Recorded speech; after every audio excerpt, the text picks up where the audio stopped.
Hey guys, welcome to my channel.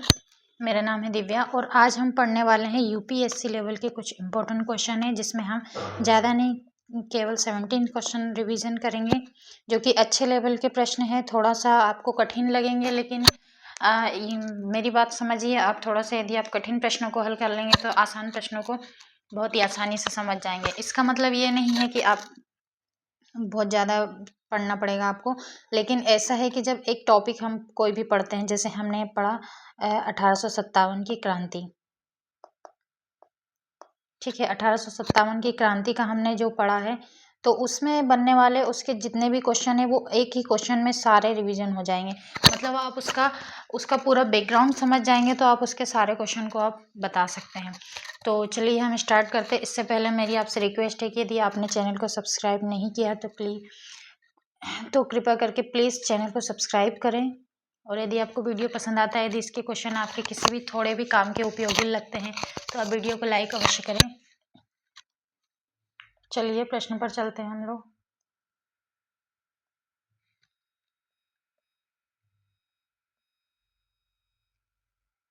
ये रहे प्रश्न, देखिए समझिए इसको।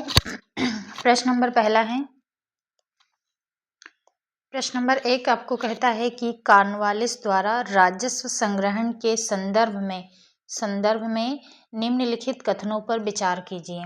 2024 का प्रश्न है, ज़्यादा पुराना नहीं है, हाल ही का प्रश्न है। देखो यूपीएससी क्या करता है, हर 2 साल में क्वेश्चन रिवाइज कर देता है। ऐसा आप सभी लोग जानते होंगे, आपने प्रीवियस ईयर क्वेश्चन पेपर देखे होंगे तो उसमें आपको पता चलता है कि यूपीएससी में क्या होता है कि हर 2 साल में क्वेश्चन रिवाइज हो जाते हैं। तो आप मान के चल सकते हैं कि जो 2024 वाला प्रश्न है वो 25 या फिर 26-27 तक आ सकता है। चलिए स्टार्ट करते हैं।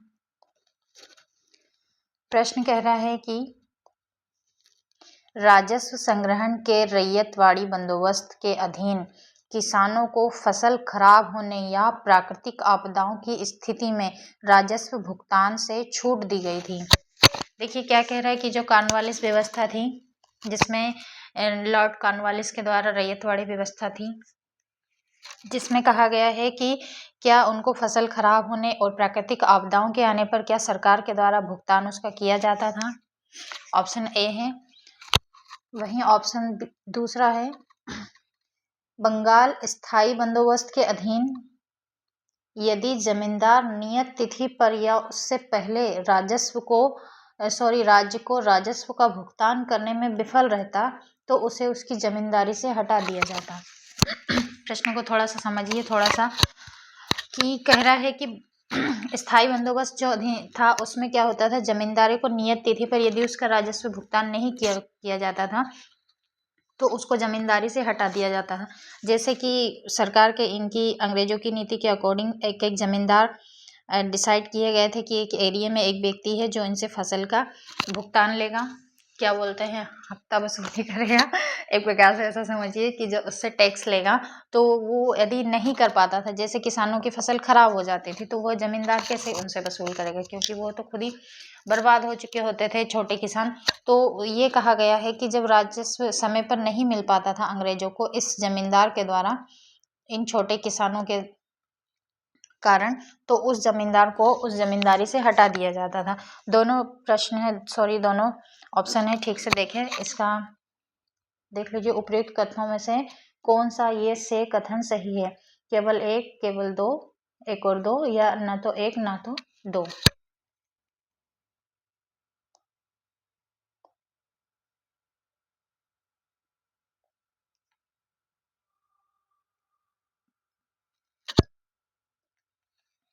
प्रश्न को ध्यानपूर्वक पढ़े, इसके बाद जवाब दीजिए।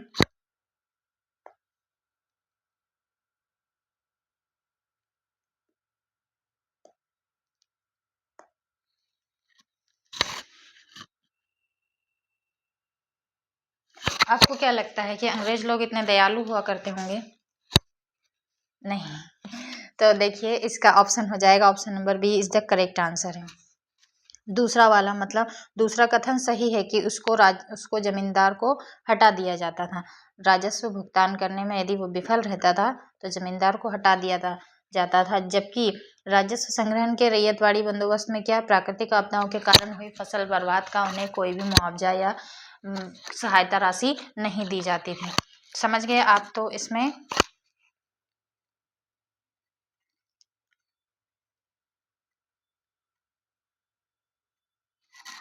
ठीक है ना, समझ गए?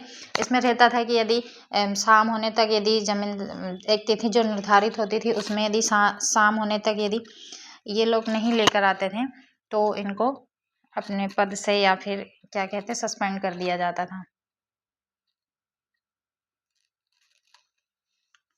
चलिए अगले प्रश्न पर चलते हैं हम लोग। आप इसका स्क्रीनशॉट ले सकते हैं। इसका ऑप्शन हो जाएगा B is the correct answer होगा।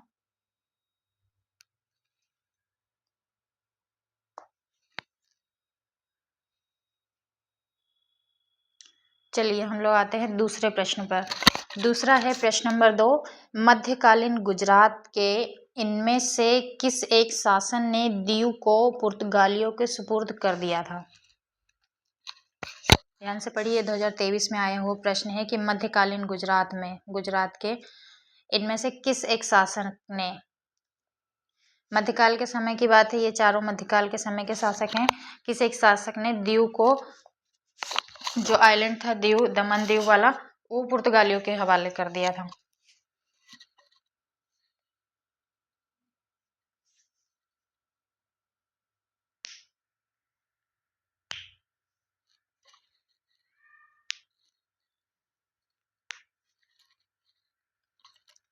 इसका राइट आंसर हो जाएगा option number C, Bahadur Shah. देखिए जो था 1534 की समय की बता रहे हैं, 1534 की बात है जब पुर्तगालियों के हवाले दीव को किया गया था। इसमें बहादुर शाह जो थे उस टाइम के राजा थे। इन्होंने क्या किया कि साम्राज्य और इसके जो दीव को इसको पुर्तगालियों के हवाले कर दिया। इसके साथ साथ और अन्य क्षेत्रों को भी, जैसे कि वसई जो एक वसई द्वीप जो कि वर्तमान में मुंबई में पड़ता है, ये भी पुर्तगालियों के सुपुर्द कर दिया था। और इसके बाद दीव को भी कर दिया था। तो इस प्रकार से इसका राइट आंसर हो जाएगा ऑप्शन नंबर सी।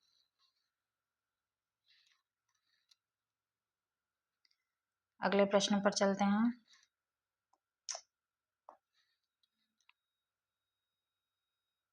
प्रश्न नंबर 2। चलिए प्रश्न नंबर तीसरा क्या कहता है कि निम्नलिखित में से किस एक एक्ट द्वारा बंगाल के गवर्नर जनरल को भारत के गवर्नर जनरल के रूप में नामित किया गया था? ये तो प्रश्न सभी एग्जाम्स में आता ही है लगभग।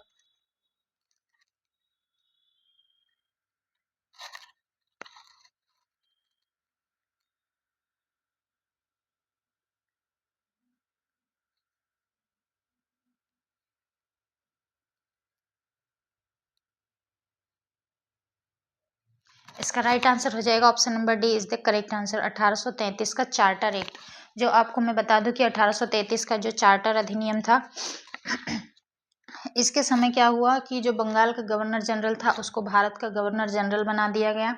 जो बंगाल में राज्य करता था केवल, वो पूरे भारत में राज्य करने लगा। और इसके बाद जो 1833 का चार्टर, इसमें क्या हुआ कि जो इनकी नीतियां थी इसको 20 वर्षों के लिए बढ़ा दिया गया। ठीक है, इसमें कोई संशोधन नहीं हो सकेगा। ये जो नियम है 20 वर्षों तक यही चलेंगे, ये बताया गया। जिससे बाद में इसको बता दें कि आपको इस नियम को एक और नाम दिया जाता है। आपको यदि इससे न समझ में आए, 1833 का चार्टर एक्ट था, इसका नाम था सेंट हेलेना अधिनियम। सेंट हेलेना अधिनियम या एक्ट कह सकते हैं, हेलेना अधिनियम।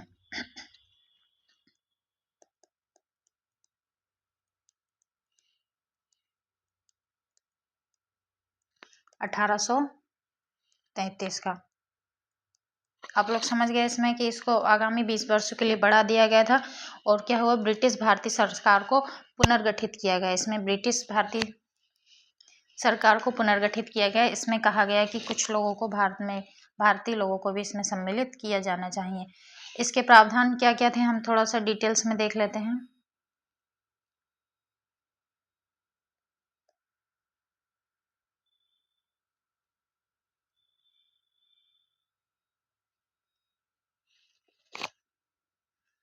थोड़ा सा पहले डिटेल्स इसका समझ लीजिए कि एक नियम तो ये हो जाएगा कि बंगाल के गवर्नर जनरल का नाम बदलकर भारत का गवर्नर जनरल बना दिया गया। सबसे प्रथम बात ये 1833 के चार्टर अधिनियम के अकॉर्डिंग ये हुआ था।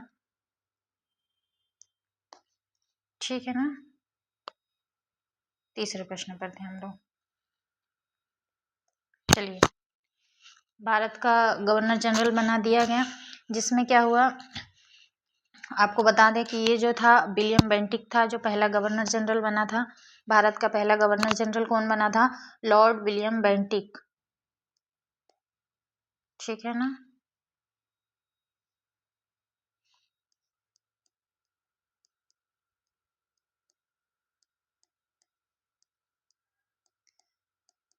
ये प्रश्न अक्सर पूछा जाता है कि भारत का प्रथम गवर्नर जनरल किसे बनाया गया था?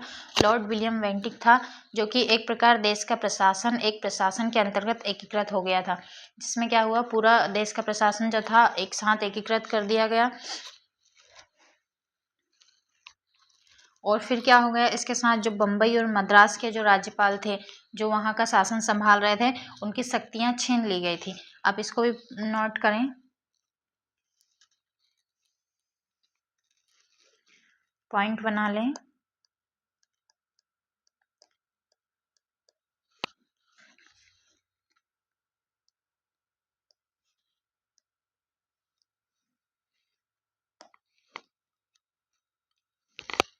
बंगाल प्लस बम्बई, उस टाइम इसका नाम बम्बई था, इसके राज्यपाल की विधायी शक्तियां छीन ली गई।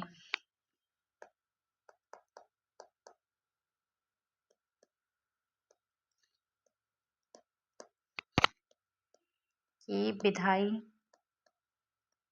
शक्तियां छीन ली गई।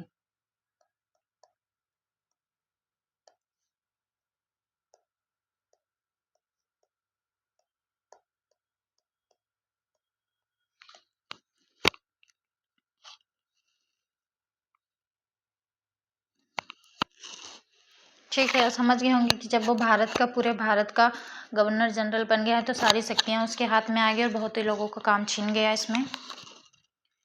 चलिए अगले प्रश्न पर चलते हैं। यार ये क्या है?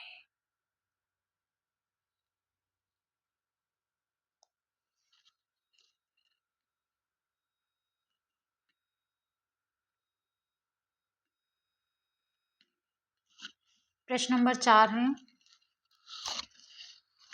भारतीय इतिहास के संदर्भ में Alexander Rea, A.H. Longhurst, Robert Sewell, James Burgess और वाल्टर इलियट किस गतिविधि से जुड़े थे? ये कुछ अंग्रेजों के नाम है, इतिहासकार के संदर्भ में आपको बताना है। ये इतिहासकार हैं, पुरातत्व उत्खनन किए हैं, तो ये सब आपको सॉरी मैं बता ही दे रही हूँ पहले से। तो आपको बताना है कि ये जो सारे अंग्रेज लोग हैं किस गतिविधि से जुड़े हुए हैं।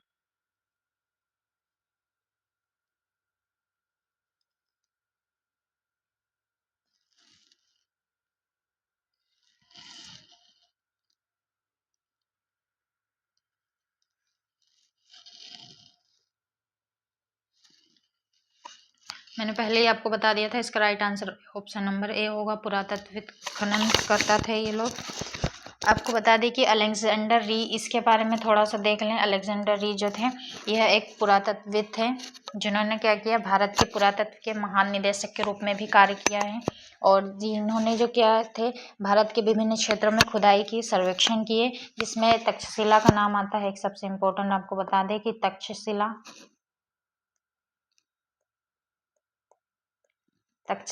की खुदाई की, वहाँ के बारे में जानकारी प्राप्त की, सर्वेक्षण प्राप्त किया। और अमरावती जैसे प्राचीन स्थल शामिल है, जिसमें आपको बता दें अमरावती जो था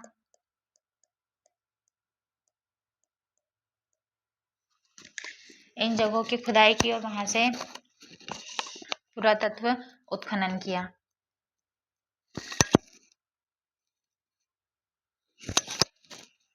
चलिए अगले प्रश्न पर चलते हैं।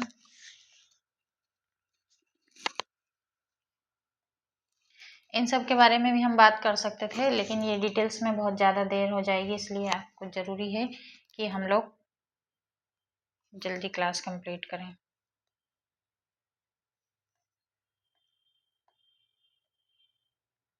By mistake, silly mistake. चौथा प्रश्न हो गया। हम लोग आएंगे 5वें प्रश्न पर। 5वें प्रश्न पर आते हैं। प्रश्न 5 है, भारतीय इतिहास के संदर्भ में निम्नलिखित कथनों पर विचार करना है। इतिहास के कुछ पॉइंट इसके बारे में पहले पढ़ें, फिर इसके बाद इसके जवाब दीजिएगा। डच लोगों ने पूर्वी तटीय, एक मिनट थोड़ा सा ये इसको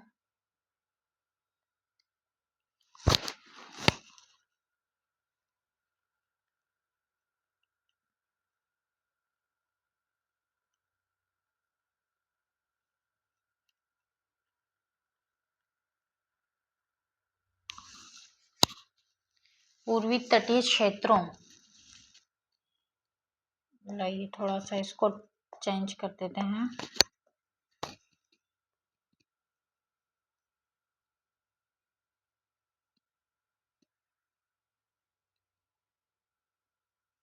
टाइपिंग मिस्टेक हो गया।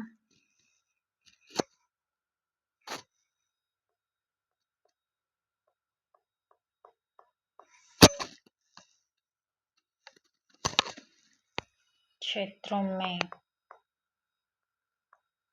गजपति शासकों,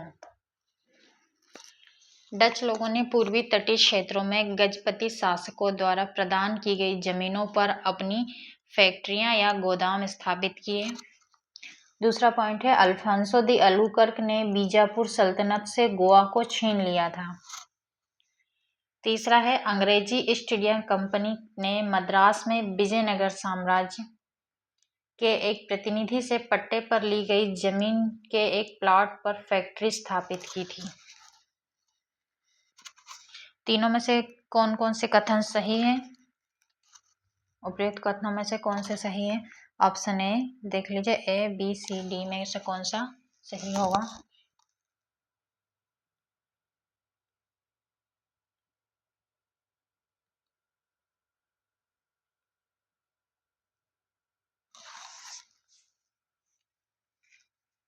देखिए, इसका राइट आंसर हो जाएगा option number B. Option number B is the correct answer होगा। मतलब केवल 2 और 3 कथन सही है। मतलब आपको बताएं, पहला कथन जो है गलत है। डच लोगों ने पूर्वी तटीय क्षेत्रों में गजपति शासकों द्वारा प्रदान की गई जमीनों पर अपनी फैक्ट्रियां या गोदाम स्थापित किए थे। ये जो ऑप्शन है पूरा गलत है, क्योंकि डचों के द्वारा पहला कारखाना 1605 ईस्वी में मसूलीपट्टनम में स्थापित हुआ था, आपको पता है।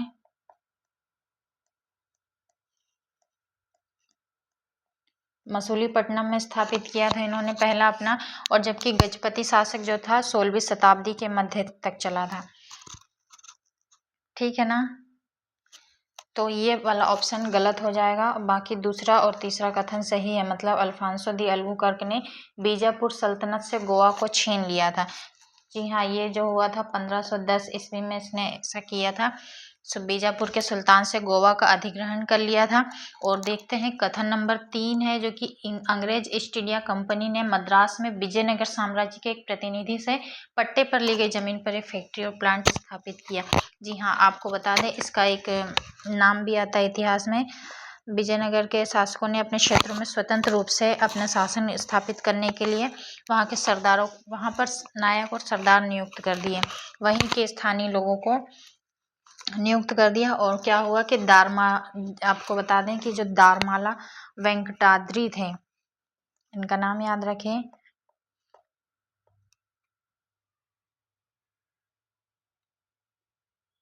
दारमाला वेंकटाद्री जो थे वहाँ के प्रभारी थे। इन्होंने अंग्रेजों को जमीन दी, जिस पर उन्होंने ब्रिटिश कारखाने और श्रमिकों को व्यापारियों की बस्ती स्थापित की। ठीक है,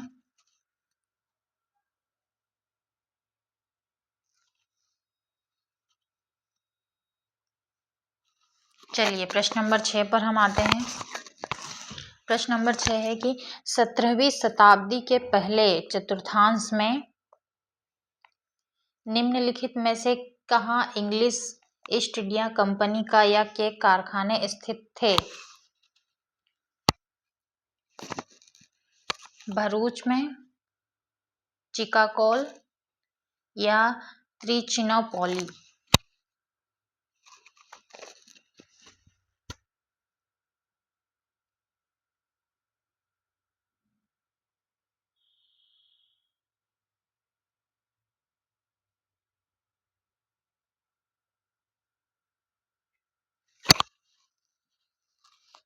इसका राइट आंसर हो जाएगा ऑप्शन नंबर ए। आपको पता है कि भरूच में तो स्थापित किया, लेकिन ये जो नाम है इनका नाम नहीं आता कहीं भी कि अंग्रेजों ने ईस्ट इंडिया कंपनी की अपनी फैक्ट्री स्थापित की थी। आपको पता होगा कि 1609 में कैप्टन हॉकिंस जो आता है जहांगीर के दरबार में आया। कैप्टन हॉकिंस जाता है जहांगीर के दरबार में गया था और क्या किया उसने, फैक्ट्री स्थापित करने के लिए अनुमति मांगी थी, जिसको क्या हुआ उसको इसका मैग्ना कार्टा कहा जाता है उसको। फिर इसके बाद इन्होंने क्या किया, मसूलीपट्टनम में अपनी कारखाने फैक्ट्री स्थापित की, आगरा में किया और इलाहाबाद में अपनी फैक्ट्रियां स्थापित की, जो कि 1623 में। ठीक है ना। कहाँ कहाँ स्थापित किया? अहमदाबाद में,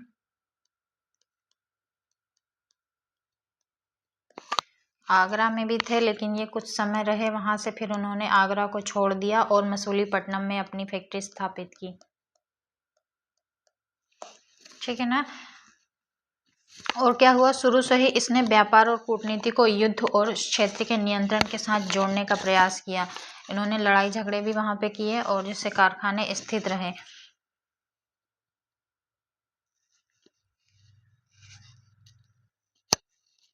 आपको बता दें कि 17वीं शताब्दी की पहली जो चतुर्थांश के पहली तिमाही की बात करें, उस समय ये चिकागोल या त्रिचिनोपोली में स्थित नहीं थे अंग्रेज। बाद में पहुंचे थे, लेकिन उस समय ये लोग यहाँ पर नहीं थे।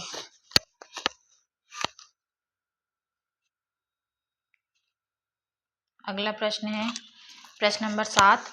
निम्नलिखित में से कौन सा कथन औद्योगिक क्रांति के द्वारा 19वीं शताब्दी के पूर्वार्ध में भारत पर पड़े प्रभाव की सही व्याख्या करता है? प्रश्न को थोड़ा ध्यानपूर्वक पढ़े।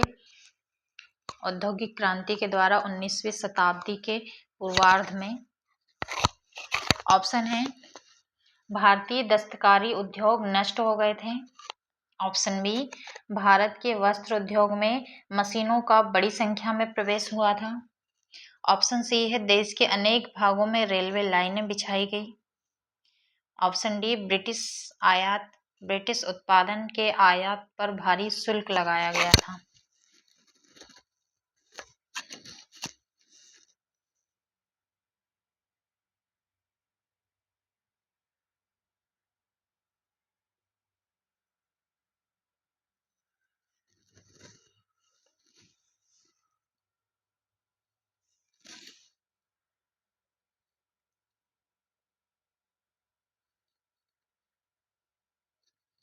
इसका राइट आंसर हो जाएगा ऑप्शन नंबर ए करेक्ट होगा। भारतीय दस्तकारी उद्योग नष्ट होते गए, क्योंकि अंग्रेज लोग क्या करते थे, यहाँ से कपास का निर्यात कर जाते थे अपने देश में, फिर वहां से कपड़े बनाकर आपके ही देश में बेचा जाता था। तो इस प्रकार से क्या हुआ कि भारतीय जो उद्योग दस्तकारी जो थे ये सब नष्ट होने लगे थे, क्योंकि इनको काम नहीं करने दिए जाते, यहाँ से कच्चा माल ले जाया जाता था ताकि वहाँ वो मशीनों से उत्पादित कर सके, और इसके साथ ही यहाँ के बुनकर आसानी से मुकाबला भी नहीं कर पाए इनका। वास्तव में फिर अंततः क्या हुआ कि 1850 तक अधिकांश बुनाई क्षेत्र जो कि भारत में थे, इनके रिपोर्ट में गिरावट आई और फिर यहाँ की कहानियां खत्म होने लगी। फिर इसके बाद ही औद्योगिक क्रांति आरंभ हो गई थी।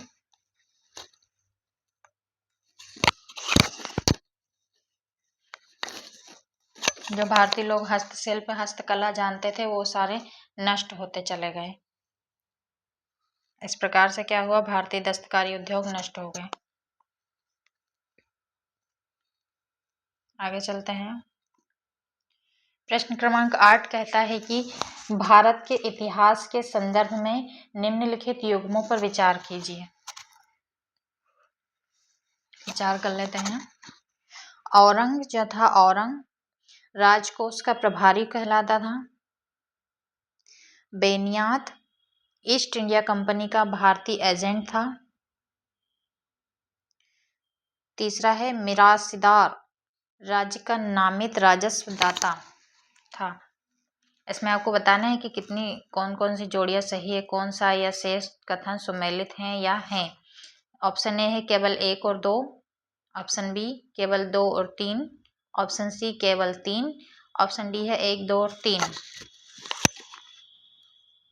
प्रश्न को ध्यानपूर्वक पढ़ें।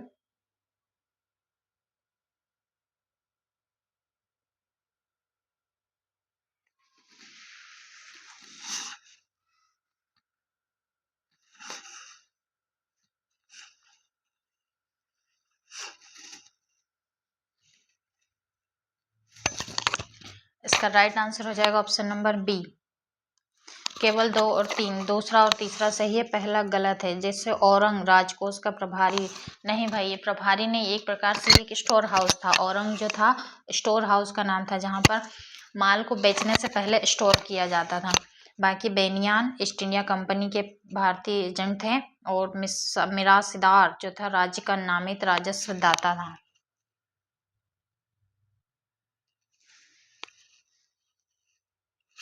चलिए अगले प्रश्न पर चलते हैं।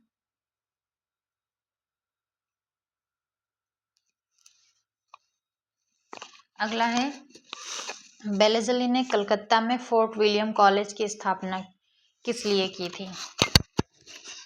ऑप्शन पढ़ लेते हैं, ये 2020 में पूछा गया प्रश्न है। उसे लंदन में स्थित बोर्ड ऑफ डायरेक्टर्स ने ऐसा करने के लिए कहा था। दूसरा है, वह भारत में प्राच्य ज्ञान के प्रति अभिरुचि पुनः जागृत करना चाहता था। या वह विलियम कैरी तथा उसके सहयोगियों को रोजगार प्रदान कराना चाहता था। या फिर वह ब्रिटिश नागरिकों को भारत में प्रशासन हेतु प्रशिक्षित करना चाहता था। आखिर क्यों वेलेज़ली ने कलकत्ता में फोर्ट विलियम कॉलेज की स्थापना किस लिए की थी? वेलेज़ली ने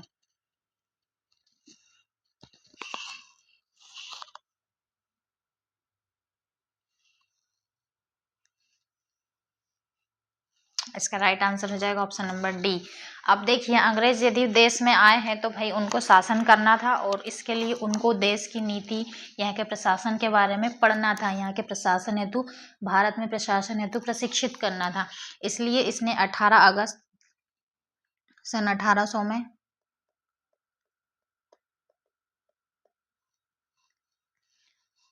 लॉर्ड वेलेज़ली के द्वारा 1800 में लॉर्ड वेलेज़ली ने क्या किया? फोर्ट विलियम कॉलेज की स्थापना की, जिसमें वहाँ के उनके अंग्रेज लोग पढ़ सकें और भारत में प्रशासन कर सकें।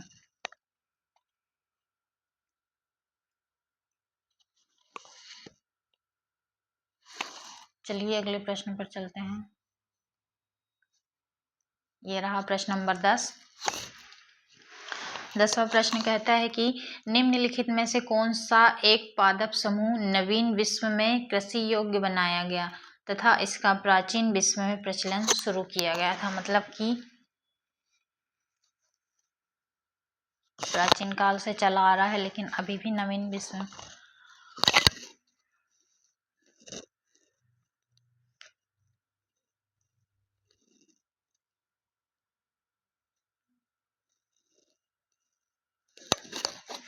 देखो, इसका राइट आंसर हो जाएगा ऑप्शन नंबर ए, तंबाकू, कोको और रबड़। ये जो प्राचीन काल से चले आ रहे हैं, इनकी खेती अभी भी होती है।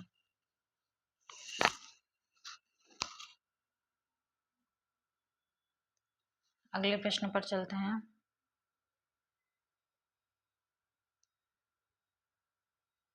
प्रश्न नंबर 11। प्रश्न क्रमांक 11 है कि 1833 के चार्टर अधिनियम के बारे में आपको फिर से पढ़ना है। सॉरी, वो 1833 का चार्टर अधिनियम था। इसमें है, इसने भारत में ईस्ट इंडिया कंपनी के व्यापार एकाधिपत्य को चाय का व्यापार तथा चीन के साथ व्यापार को छोड़कर समाप्त कर दिया। आपने पढ़ा होगा कि चाय और चीनी का व्यापार चालू था, बाकी सारे को बंद कर दिया गया था 1813 के अधिनियम के द्वारा। अगला है, इसने कंपनी द्वारा अधिकार में लिए गए भारतीय राज्य क्षेत्र पर ब्रिटिश राज क्राउन की संप्रभुता को सुदृढ़ कर दिया गया था। हो सकता है। और भारत का राजस्व अब ब्रिटिश संसद के नियंत्रण में आ गया था। कितने कथन सही हैं?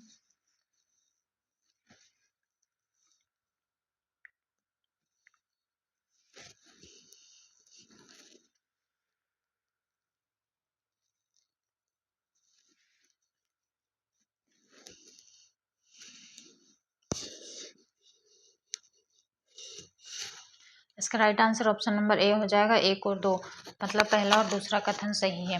इसने चीन से चाय का व्यापार चालू रखा, वहाँ के सारे व्यापार को एकाधिकार किया।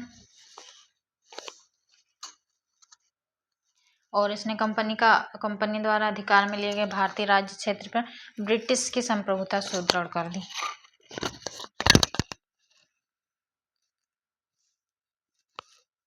इसलिए 2 कथन सही हो जाएंगे, तीसरा कथन गलत होगा।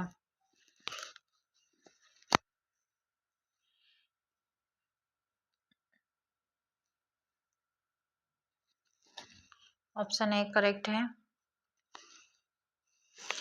मतलब कंपनी का अधिकार खत्म हो गया, क्राउन के हाथों में आ गया, ब्रिटिश क्राउन के हाथ में चला गया पूरा प्रशासन, जिसने कंपनी के एकाधिकार को समाप्त कर दिया।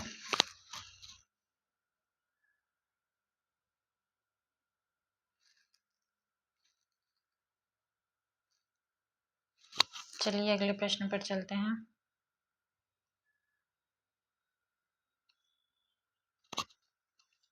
प्रश्न नंबर 12 है कि 18वीं शताब्दी के मध्य इंग्लिश ईस्ट इंडिया कंपनी के द्वारा बंगाल से निर्यातित प्रमुख पेय पदार्थ स्टेपल कमोडिटीज क्या थे? पेय पदार्थ।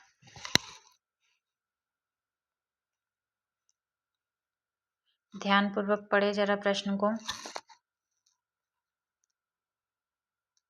पेय पदार्थ वो होते हैं जैसे कच्चा माल, एक प्रकार से स्टेपल कमोडिटीज।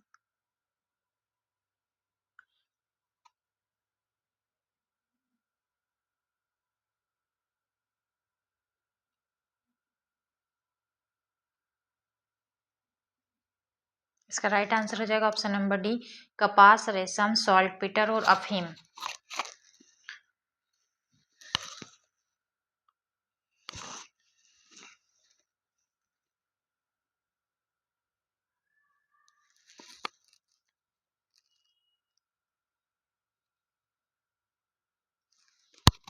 प्रश्न नंबर 13 है, लॉर्ड वेलेस्ली द्वारा शुरू की गई सहायता गठबंधन की प्रणाली पर निम्नलिखित में से कौन सा कथन लागू नहीं होता है?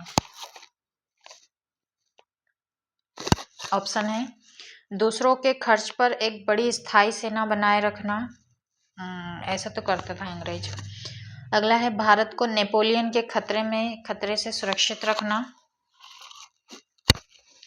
कंपनी के लिए एक निश्चित आय सुनिश्चित करना, भारतीय राज्यों पर ब्रिटिश सर्वोच्च स्थापित करना।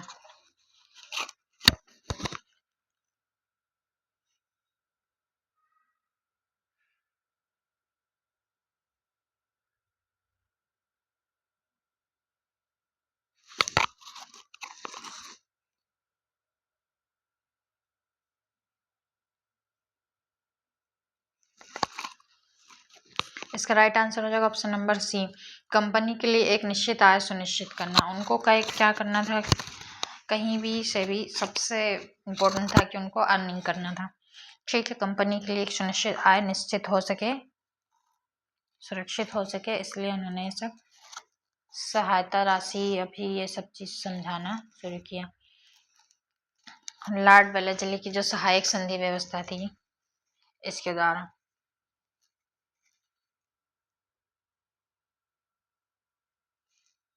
अगला है प्रश्न नंबर 14।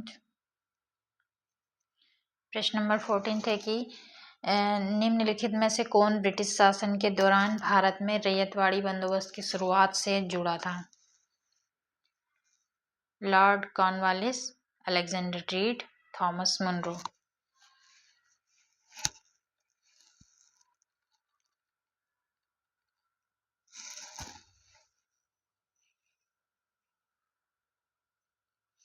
इसका राइट आंसर हो जाएगा, देखो अलेक्जेंडर रीड और थॉमस मुनरो इन दोनों ने मिलकर रैयतवाड़ी व्यवस्था शुरू की थी। तो इसका राइट आंसर हो जाएगा ऑप्शन नंबर सी। आपको बता दें कि ये जो था 1819 से 26 के समय चला था रैयतवाड़ी व्यवस्था। इसमें क्या होता था, इस प्रणाली में होता था कि स्वामित्व के अधिकार किसानों को सौंप दिए जाते थे और ब्रिटिश सरकार उनसे सीधे कर वसूल करती थी। किसानों को मतलब किसानों को ही रैयत कहा जाता था। इनके पास भूमि की बिक्री, हस्तांतरण और पट्टे पर देने के संबंध में पूर्ण अधिकार थे। और ये लोग क्या करते थे, लगान देते थे। जब तक लगान देते थे रैयतों को उनकी जमीन से बेदखल नहीं कर सकते थे वो, लेकिन जब ये लगान देना बंद कर देते थे उनसे ज़मीनें ये लोग हड़प लेते थे। इसका सबसे इम्पोर्टेंट आता है कि कहाँ कहाँ थी ये रैयतवाड़ी व्यवस्था। तो आपको पता होगा कि बरार क्षेत्र में थी, बरार जो कि मध्य प्रदेश को कहा जाता था उस टाइम पे। महाराष्ट्र थी, महाराष्ट्र और पूर्वी पंजाब, कुर्ग जो कि छत्तीसगढ़ में पड़ता है, वर्तमान में कुर्ग था। और आएगा असम, असम तक भी फैला हुआ था ये। इतने क्षेत्रों में ये जो रैयतवाड़ी व्यवस्था थी ये ज़्यादा प्रचलन में थी उस टाइम। और ग्रामीण लोगों पर अत्याचार करते थे ये लोग और इनसे कर वसूल, लगान वसूल किया करते थे। चलिए अगले प्रश्न पर चलते हैं। अगला है प्रश्न नंबर 15। निम्नलिखित पर विचार कीजिए। भूमि की प्रकृति और फसलों की गुणवत्ता के आधार पर भू राजस्व का आकलन। कथन देखिए। ऑप्शन दूसरा है युद्ध में गतिशील तोपों का प्रयोग। ऑप्शन सी तंबाकू और लाल मिर्च की खेती। आपको बताना है उपरोक्त में से कौन सा ऐसे भारत में अंग्रेजों द्वारा लाया गया था। ऑप्शन ए है केवल एक, ऑप्शन बी एक और दो, ऑप्शन सी केवल दो और तीन, या ऑप्शन डी इनमें से कोई नहीं।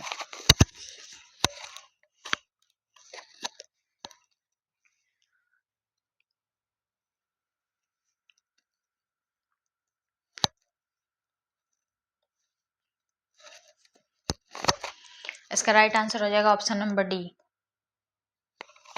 अंग्रेजों ने इनमें से कोई भी चीज नहीं लाया। आपको पता होगा कि भूमि सुधार ये जो था किसने किया था, वो क्या नाम है उसका यार, शेरशाह सूरी के द्वारा भूमि सुधार और फसलों की गुणवत्ता की जांच करना, ये सब चीजें, मिट्टी का परीक्षण करना, ये शेरशाह सूरी के द्वारा शुरू किया गया था।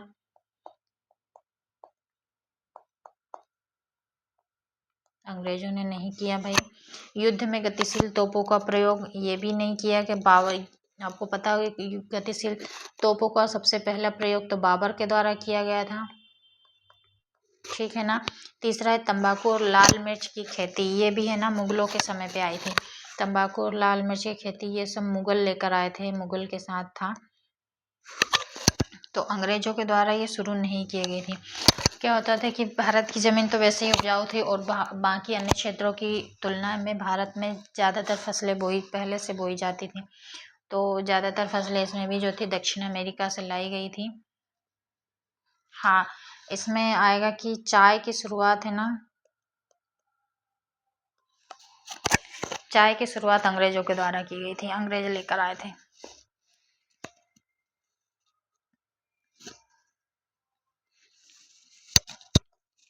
चलिए प्रश्न नंबर 16 है। रैयतवाड़ी बंदोबस्त के संदर्भ में निम्नलिखित कथनों पर विचार करना है। पहला है, इसे थोड़ा सा इसको इधर करना था। पहला है लगान का भुगतान किसानों द्वारा सीधे सरकार को किया जाता था। किया जाता था क्या?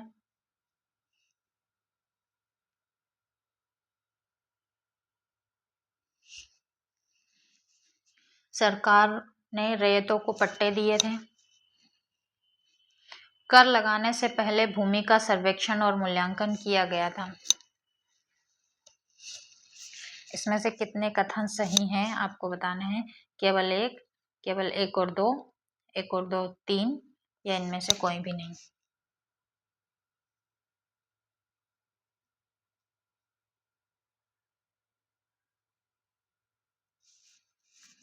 इसका राइट आंसर हो जाएगा ऑप्शन नंबर सी, मतलब तीनों कथन सही हैं। लगान का भुगतान किसानों द्वारा किया जाता था, सीधे अंग्रेज सरकार को किया जाता था।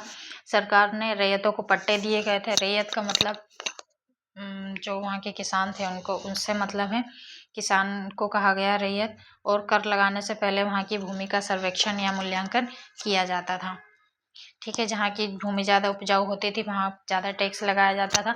इसमें दक्षिण भारत में सबसे ज़्यादा ये प्रचलन में था।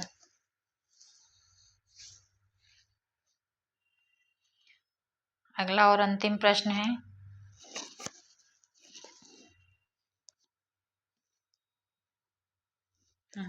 अंतिम प्रश्न है कि 1793 में लॉर्ड कॉर्नवालिस की भू व्यवस्था प्रणाली लागू होने के बाद कानूनी विवादों की प्रवृत्ति में बढ़ोतरी देखी गई थी।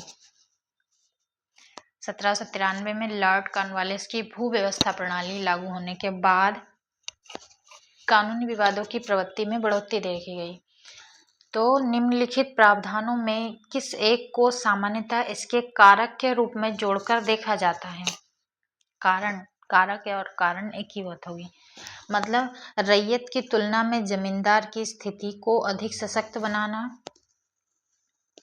ईस्ट इंडिया कंपनी को जमींदारों का अधिपति बनाना, न्यायिक पद्धति को अधिक कार्यकुशल बनाना, या उपयुक्त एक दो कथन तीनों ही सही नहीं है। आपको बताना है कि जो भू व्यवस्था प्रणाली थी इसके बाद कानूनी विवाद ज्यादा बढ़ गए थे, तो इसमें इसका कारण क्या था? इन्होंने भू व्यवस्था प्रणाली क्यों बदली थी?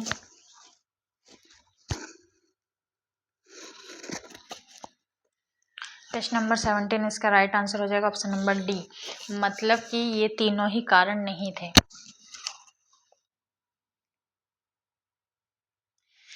ठीक है ना, ये तीनों ही कारण नहीं थे। आपको बता दें कि जो पहला पॉइंट देख लेते हैं इसमें रैयतों की तुलना में जमींदार को अधिक सशक्त बनाना, ये इसका कारण तो था।